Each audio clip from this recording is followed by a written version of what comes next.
Canessas, dado aos príncipes, às princesas, à realeza. Não serei como Luís Canessas. Sim, porque senão tinham que avisar o senhor. Olha que a menina que vai fala um bocadinho alto. Não, mas realmente interessa muito a história, de Portugal. Sim. A história recente do nosso país passa também... Pela crise? Não estou a falar desta tão recente assim, mas estou a falar da história dos anos 50, 60 e, portanto, passa por muitas famílias reais que, fugidas da Grande Guerra e depois de perderem os seus tronos, exilaram-se em Portugal. Aliás, foi também aqui uma habilidade muito grande de Salazar, que estava e estaria ainda por muitos anos no poder. Eu fui ao Hotel Palácio para conversar com o príncipe Charles Philippe de Orleans. Carlos Filipe, marido da duquesa do Cadaval. Grávida. Ainda o Estoril não era a zona turística de eleição que conhecemos e já o Hotel Palácio se erguia imponente, luxuoso, ao jeito do seu congénere de Biarritz e segundo os princípios mais avançados da hotelaria europeia. Estávamos em agosto de 1930. Mérito maior de Fausto Figueiredo, um homem de grande visão, apostado em fazer daquele imenso pinhal que era o Estoril um centro de turismo a nível internacional da excelência. Entrar no Hotel Palácio é viajar no tempo através das histórias de quem as sabe contar.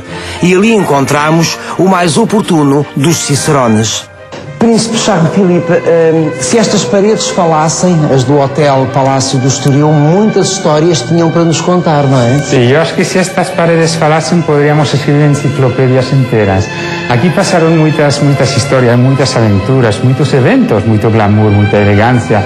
Hubieron bailes, puestos de largo, casamentos, jantares, o solamente unos drinks entre altezas reais, entre reyes e reinas. E estamos a falar de uma época em que a Europa estava em guerra. Estamos a falar de uma época em que a Europa estava em guerra e Portugal era um refúgio real. Muitas famílias reais vieram aqui a Portugal para fugir da guerra porque foram ellos mismos tirados de sus tronos, de sus países, exatamente.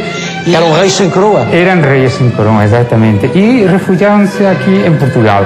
Encontraram aqui uma boa qualidade de vida, um país muito acolhedor. Salazar estava contento de acolher essas famílias reais e construiu-se aqui uma espécie de bolha onde eles viviam o dia a dia, falavam, encontravam-se, reíam-se, namoravam-se a vezes entre uns com outros, passaram muitas histórias. Nós estamos aqui a ver, por exemplo, penso que a família real de Espanha, não é? O príncipe João Carlos, o príncipe João Carlos, que cresce aqui. Agora o rei, que cresce aqui, que faz uma boa parte da sua educação aqui. Os condes de Barcelona, que ficaram aqui a viver quase hasta os últimos dias de suas vidas. Que a dado momento era Juan Carlos um jovem e o Franco fê-lo regressar ao país para o educar, não é? O casamento da Infanta Pilar, portanto, é a irmã do atual rei de Espanha, decorreu aqui? Sim, o casamento da Infanta Pilar ocorreu aqui, também o casamento da Infanta Margarida, o casamento da Princesa Maria Pia de Saboia como príncipe de Yugoslávia. Ocorreram aqui muitos eventos sociais, mas também eventos familiares. Aqui nesta foto temos a reina Victoria Eugenia de Espanha como princesa. Que era a viúva de Alfonso. Que era a viúva de Alfonso III, exatamente. Naquele tempo ela vivia em Suíça e podemos notar sobretudo as coroas, os diadamas, os diamantes, e o príncipe Regne de Mônaco. Aqui, efectivamente, isso era o casamento da princesa Maria Pia de Saboia como príncipe Alexander de Yugoslávia. Este casamento em 1955 foi considerado como o evento social mais importante do mundo inteiro desde o final da guerra. A sua família também esteve aqui? A minha família também esteve aqui. Os condes de Paris. Exatamente. Chegaram aqui também em 46, justo depois do conde de Barcelona e do rei de Itália, e ficaram aqui hasta o final. Aqui estão meus avós, a condesa de Paris e o conde de Paris. Isso era para o casamento da Maria Pia de Saboia, da princesa Maria Pia de Saboia. Chegou a conhecê-los? Os meus avós? Sim. Sim, claro, sim, os dois. A minha avó faleceu em 2001. Pois é, não foi há muito tempo. Não foi. E que recordações é que tem deles? Dentro do livro Reis no Exílio falo muito de histórias que a minha avó contou sobre este período que viveram aqui. Eles viveram em Sintra, em Ranholas, para ser muito mais preciso, numa quinta que se chama Quinta do Anjinho, que agora é a Escola Nacional dos Bombeiros. E viveram aqui 5 anos. E temos os Duques de Bragança. Aqui temos os Duques de Bragança. Os pais de Dom Duarte, não é? Exatamente, que é Dom Duarte Pio de Bragança e a sua mulher, a irmã de a minha avó. Isto foi também no casamento da princesa Maria Pia de Assis, a minha tia-avó também. Exatamente. Mas que ela não cheguei a conhecer, porque ela morreu muito mais jovem, muito mais cedo. Muito cedo, não é? Sim, morreu muito cedo, eu não cheguei a conhecer. Vamos por aqui. Esta conversa tem a ver com este livro, Reis no Exílio, uma edição da Esfera dos Livros. Aliás, é uma viagem magnífica que se faz através deste livro, nomeadamente às festas que decorreram nos anos 60, e eu lembro-me perfeitamente disto, as festas de Antenor Patinho e também de Schlumberger, que foram festas que Salazar estava no poder e vieram a Portugal grandes figuras coroadas, figuras do cinema. Portanto, tudo isto vai encontrar neste livro, mas eu continuei a conversa com o autor do livro no Hotel Palácio. Da Galeria Real passámos para uma das confortáveis saletas do hotel, abençoada por uma luz coada pelo cair da tarde, para mais 2 dedos de conversa. Por um lado estamos a falar de famílias reais que certamente se apoiariam umas nas outras, não é? Mas por outro estamos a falar de tempos difíceis de guerra e do facto de terem deixado os seus países. Portanto, por um lado o glamour, mas haveria tristeza também na vida destas personagens, ou não? Sim, exatamente. O exílio é uma coisa muito difícil, porque no fundo há que separar os reis e as rainhas, ou seja, os chefes de família e os filhos, porque os filhos viveram aqui uma época fantástica. Havia dinheiro. Quando não havia dinheiro para alguma das famílias, as outras famílias ajudavam. Era uma verdadeira corporação de príncipes. Havia muita solidariedade. É uma corporação de príncipes, é verdade. Então os filhos, havia a plaja do Guincho, faziam burricadas, montavam a caballo, caçavam, havia umas atividades fantásticas, iam à escola, etc. Para eles era um paraíso. Mas para os pais era muito mais difícil. Primeiro porque tiveram que fugir dos seus países. Segundo porque foram educados para exercer um ofício que não podem exercer, que é o ofício de reinar, de governar um país. Educados para aquele dever, digamos, é uma missão. Foram educados para isso e não estão a exercer essa missão. E por último, o mais complicado é que o povo dos países pensam que os reis fugiram e que estão a passar férias em um paraíso. E esse é um grande erro, porque no fundo tiveram que fugir, sim, mas não são férias forçadas. E para eles era muito triste, eram férias... Você acha que eles se preocupavam com essa imagem que haviam passado outras pessoas para os olhos do povo? Sim, preocupavam-se muito, porque era uma educação que muito rígida, não é? Muito rígida, e que foram educados justamente para reinar. Para eles era a coisa mais importante das suas vidas. Este hotel é magnífico, já lá adoraste. No dia em que fui eleita. Exatamente. Eleita o quê? Eleita quê?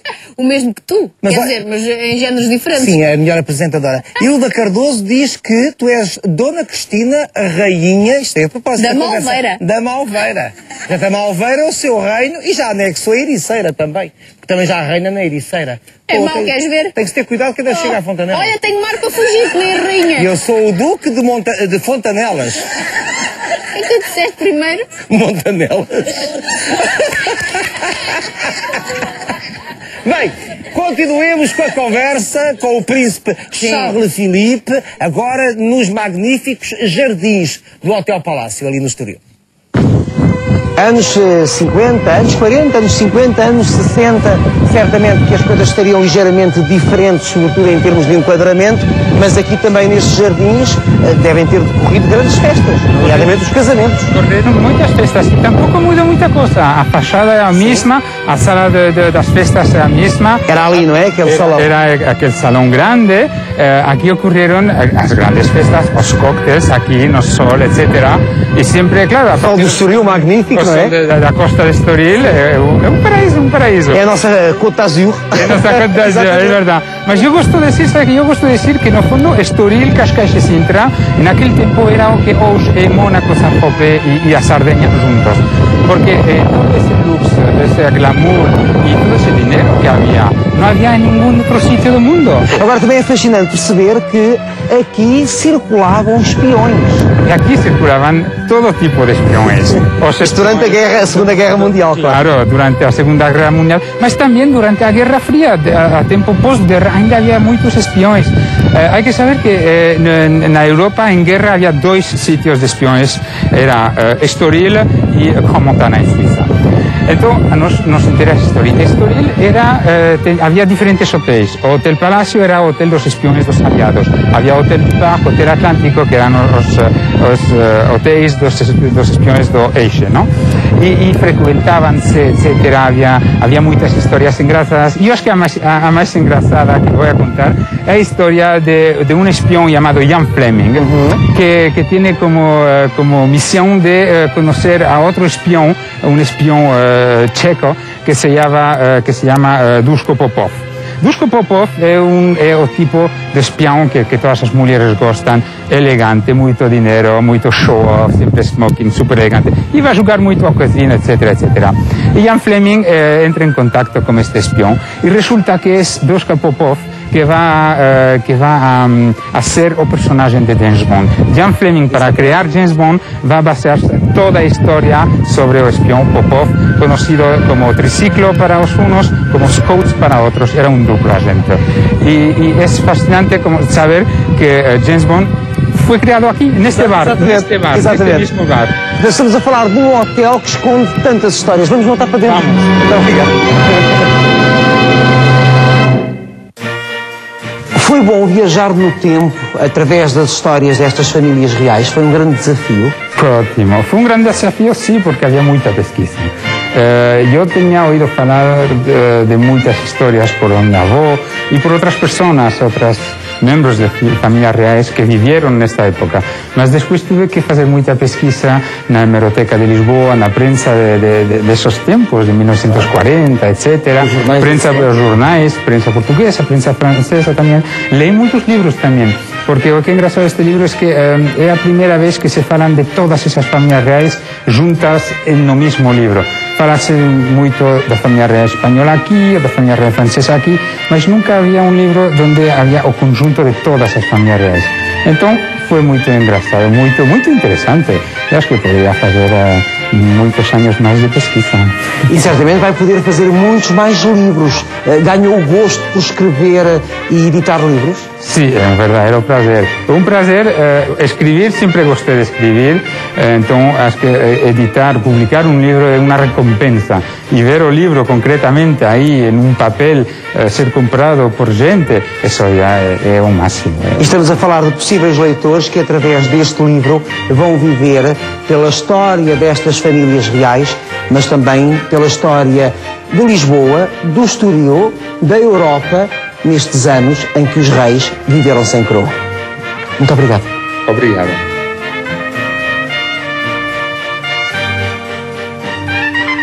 A nostalgia do trono adiado para sempre, por certo, ter-se-á mantido em alguns destes corações reais. E talvez por isso, apesar de todo o luxo e do dinheiro, não se possa falar em finais felizes.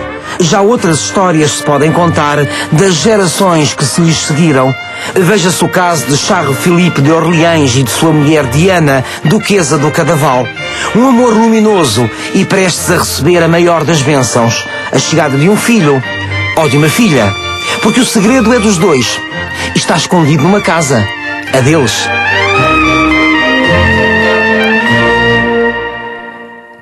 Vai ser princesa. Pois, é a herdeira, vai ser herdeira da coroa francesa e também da Casa do Cadaval. Ou herdeira, não sabemos se é menina ou se é menino. Não é menina para usar tiara. Olha, eu não consegui, eu bem tentei escovilhar, mas não consegui.